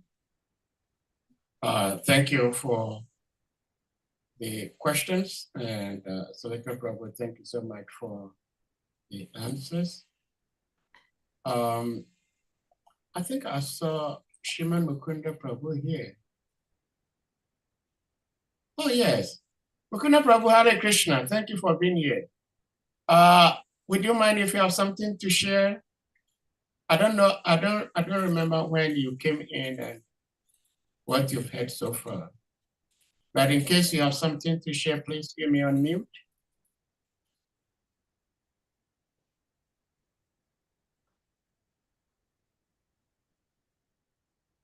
Madhima Prabhu, do you have something to share? I saw your hand up. Yes. Yeah, I think I Hare saw Krishna, it. Prabhu. Yeah, Hare Krishna. Hare Krishna. All glory, all praise, all praise and resources, all praise to the resources of our God. Thank you very much for being there for us. I just want to express my appreciation of this particular topic or this chapter in terms of how it could relate time and space together, because there are two different parameters. So relating them is quite wonderful. And then atom itself is agreed to be the smallest particle. And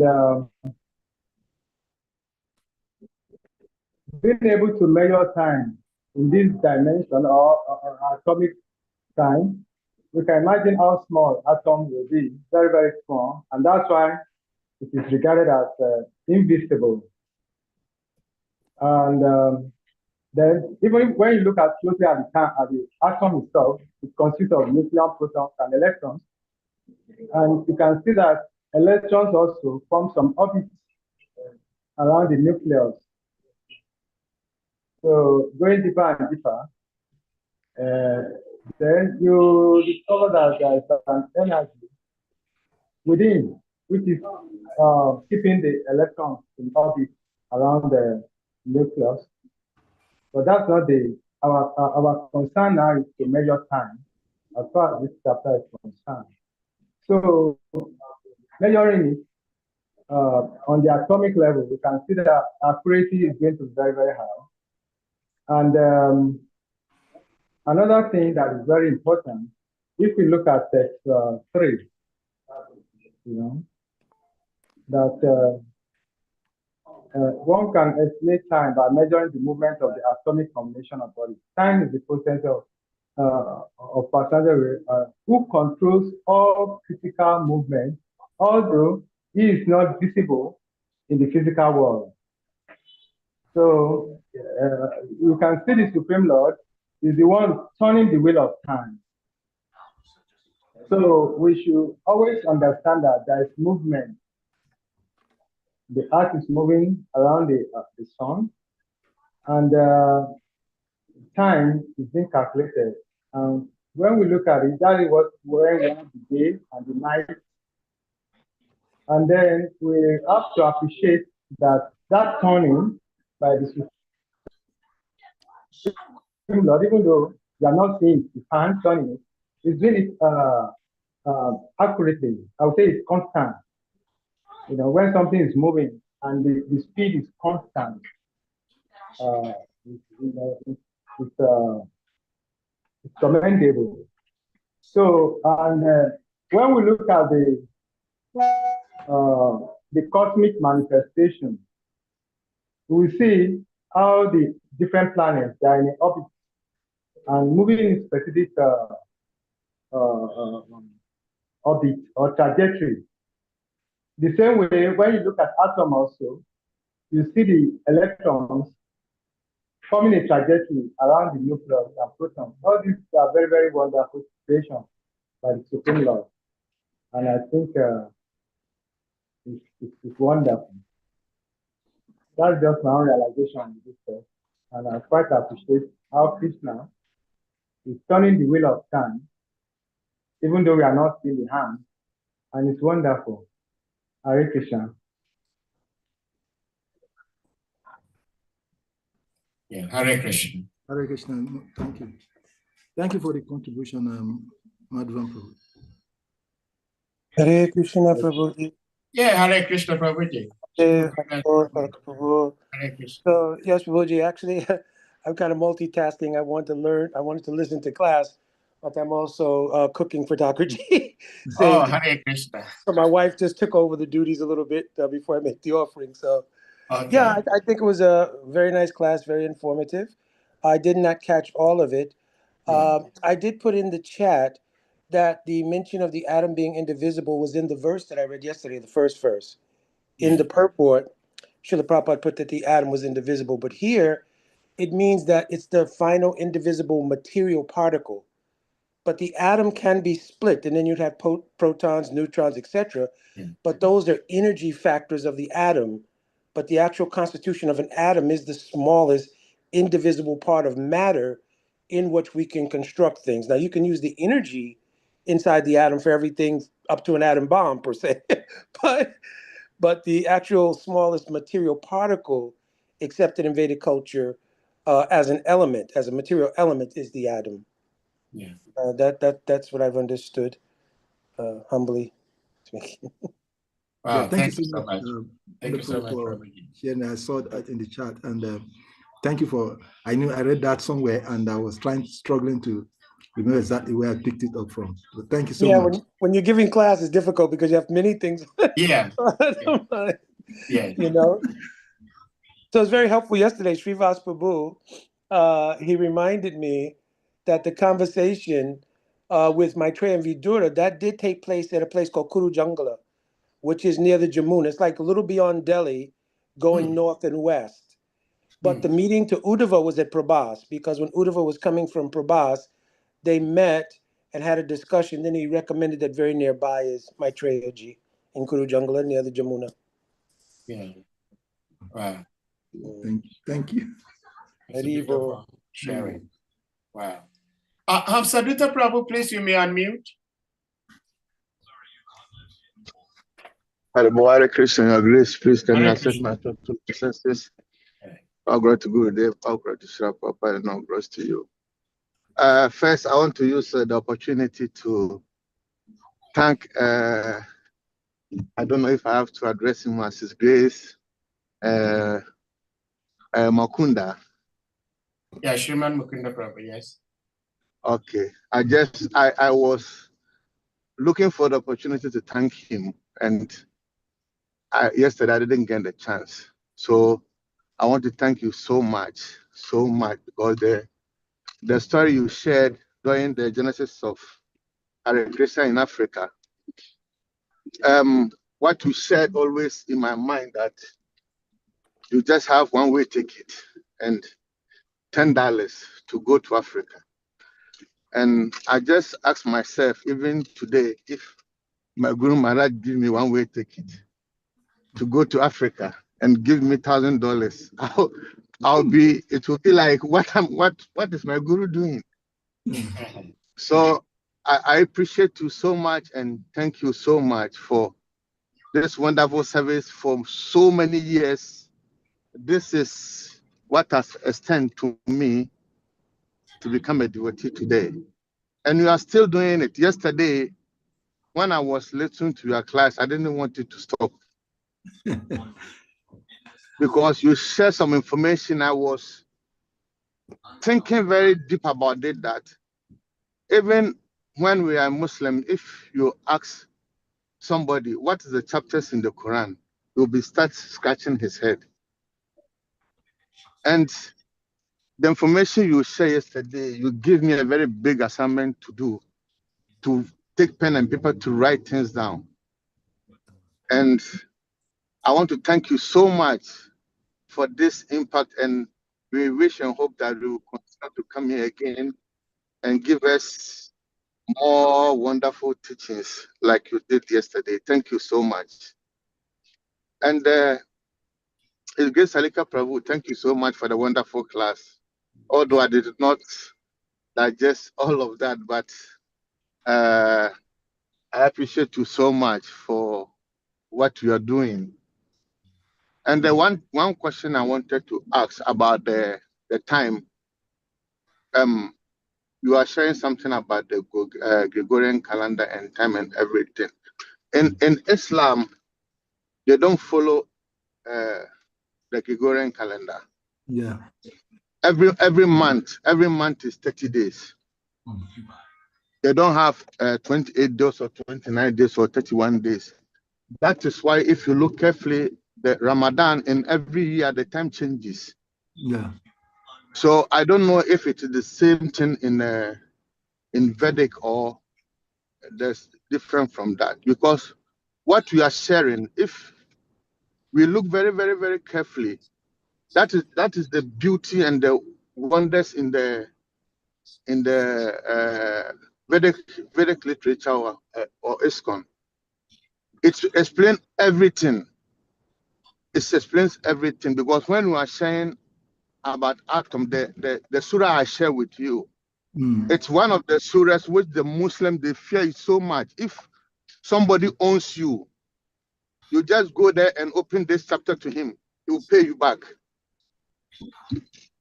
So it doesn't explain much, but the Vedic explain it so much into details. So thank you so much for the class. And this is one of the questions I wanted to ask. Okay. So Thank if you. you can explain it to me. Thank you, Hare Krishna. Thank you very much for the question. And like I said, I am very happy that and always enthused by your regular attendance to classes, which is very good. Now, like I said during the class, when I was trying to speak on this, I was looking at several perspectives, understanding the fact that most of us are coming from different Western or Abrahamic traditions. So I was looking at, and for someone who, like me, who has studied the Quran, who has studied the Bible, teach those two scriptures, I was trying to recollect some of the references from these two scriptures as it relates to this verse that we're discussing. And then one of the verses that, like you rightly said, a Muslim constantly relate to is the one you share. But because my focus, I was focusing on the essence, because I know in most places, time when you speak could be very short, even though we look at the time as maybe long, 1 hour. But when you start sharing information, sometimes it becomes too small. And one surah that I will share with you before I come to your question of the Muslim calendar is Surah Al-Asr, or chapter 103 of Quran, verses 1 to 3. That verse emphasizes what I was speaking on as the conclusion of this text today, which is aligning with what Bhakti says. And that verse highlights that humanity is in a state of loss except for those who have faith, who perform righteous Yes. I remember that. Yes. Yes, and encourage truth and Thank patience. you so much. Yes. So when you look at that verse, and when you look at what the Vedas says, it is exactly the same thing, because it gives you the essence that is the conclusion, that the time is the importance of time to us as individual Jiva Atma or souls or living entities in the material world is that how much we develop faith and the deeds that we do within those time is what is essence. So, but that was what I was going to be sharing, but because time was short, I couldn't share some of these verses. There's few verses like that also in the Quran, and even in the Bible, there are several verses also like that. In Genesis, in several verses of the Bible also, which emphasizes this conclusion of the use of time for one who is embodied. But back to the other part of the question you asked about the calendars. Yes, the Muslim does not use the Gregorian calendar. They use the lunar calendar. But it's an interesting thing because should I say it is the influence of the Western culture, because when you look at the lunar calendar, and what the Vedic, let me make you understand that the Vedic culture, we also work with the lunar calendar. We use the lunar calendar, but the way it is being used in the Islamic calendar is a little bit infiltrated with the when you go maybe after this class I'll share some the development of the Muslim calendar as we see it today with you. Yes, thank you, please. Calendar, when you look at it based on the Hadith, and I was talking about the Mayan culture in the course of the lecture and how they calculate the time. When you look at that and you look at the Islamic lunar calendar today, without faulting anyone, you see that there is a little deviation from the being specific in that you cannot calculate lunar calendar and use a 30 days to 30 days. Lunar calendar is not 30 days. It is not calculated based on 30 days because the moon and the sun, that is the basis for this calendar, has a cycle that is not limited to the 30 days. So what you see in today's Islamic calendar, and that is why you find that until maybe last 3, 4, 5 years, that they're trying to go back to the original calculation of the lunar calendar. You will see that in America, in Africa, in Europe, in Asia, you find a different timing of the specific calendar date, like Ramadan, like other things. But because they're trying to unify, so they use the calendar of Saudi Arabia calculation. And that, like I said, maybe this is not the forum. There is some kind of politics that is embedded into the original calendar calculation. Because if we are going to go by the lunar calendar, the calendar date, like you see in our Vedic calendar, the Ekadasi date in India is not necessarily the same Ekadasi date in Nigeria, in Africa, or in America. Sometimes they clash.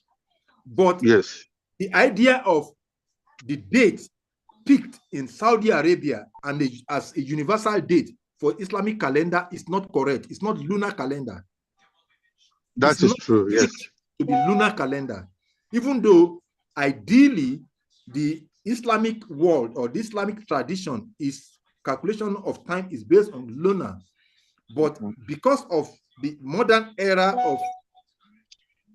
of infiltration of modern minds into the original scripture or tradition, you find that so many things is being modeled up. So therefore, yes, the Islamic tradition follows the lunar calendar, but these days there is a lot of compromise, and it's not synonymous to that tradition. It is everywhere. But those who are core, or what my guru will call esoteric followers of their tradition, knows the actual date. So lunar calendar is what Islamic use in summary, but as it is being followed today, based on some political decisions, are not strictly lunar calendar. And that is why you find 30 days to 30 days, or you find the Hijra date in Saudi Arabia is the same thing in Africa, it's the same thing in Africa, America. Before the last decades, up to the 10, 20, 30 years back, you will see that there is always a difference. The day they will celebrate even Eid al-Fitr, which is one of the main celebrations, dates are not aligning what it is in Africa and in Asia or in America. But today, for convenience, they just pick the date. If the Saudi Arabian clerics find a date, that date is imposed on every part of the region of the world. That is very, very, very true. But that is not lunar calendar then. Yes, that is very, very true. But Yes. it is meant to be a lunar calendar. Yes, thank you so much for the wonderful answer. Thank you. I will leave other devotees to ask their question. Thank you very much. But I'll be expecting the information. Thank you. Yeah. I'll try to share something. Thank you so Hare much. Krishna, thank you. Salika Prabhu and Salika Prabhu. We always try to spend like 90 minutes because we're Africans and we love soccer. And soccer playtime is 90 minutes. Sometimes after 90 minutes, if there are no goals and we still want to have a winner, we go for another 30 minutes. So the longest we go is 2 hours, and we've been here for 2 hours. So I think we bring this to a final close. But one thing I would just like to highlight on is that Salika Prabhu subject matter. Of course, this whole month is going to be like this, very complex, because we're dealing with atoms and time. And I am so glad that His Grace Shriman Mukunda Prabhu came in, even though he came in later. But what he shared is so important, because I had asked a question to Salika Prabhu about indivisible atoms and time, and His Grace helped us. Madhavan Prabhu also shared in the chat room where Srila Prabhupada talked about atom being indivisible. So it appeared to be contradictory, but it's not, in the sense that Sri Mukunda Prabhu has helped us understand why this similar contradiction may be there. That atoms, as we can see here, are the basic particles of the chemical elements and the fundamental building blocks of matter. But if we go down here, it says, these atoms are so small that accurately predicting their behavior using classical physics is not possible due to quantum effects. We read where the size of the cell is divided to be 1/10,000th tip of hair, which blows the mind of everybody.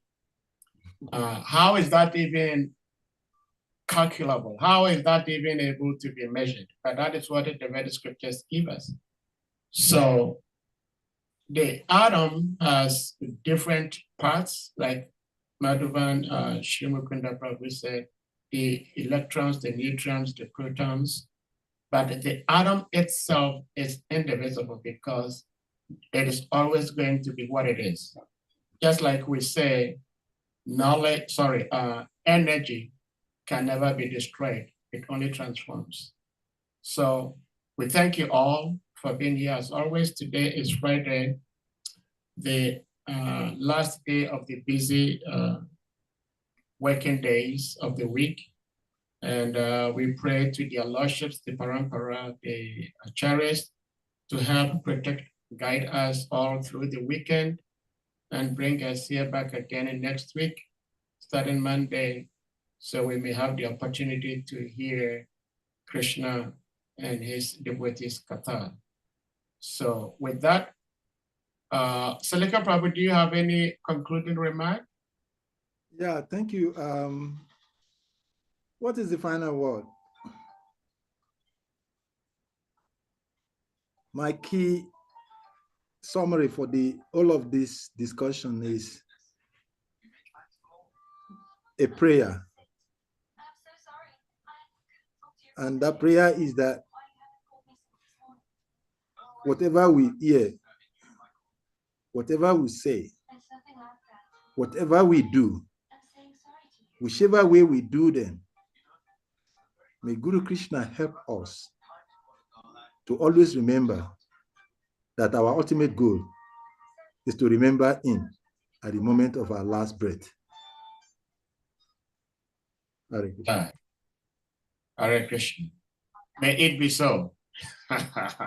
So, dear devotees, we're going to humbly request you all to kind of unmute yourselves, and we all chant Hare Krishna Maha Mantra to express our appreciation to our revered speaker for today, His Grace Salika Prabhu, for sharing his love and wisdom with us all today. Jai.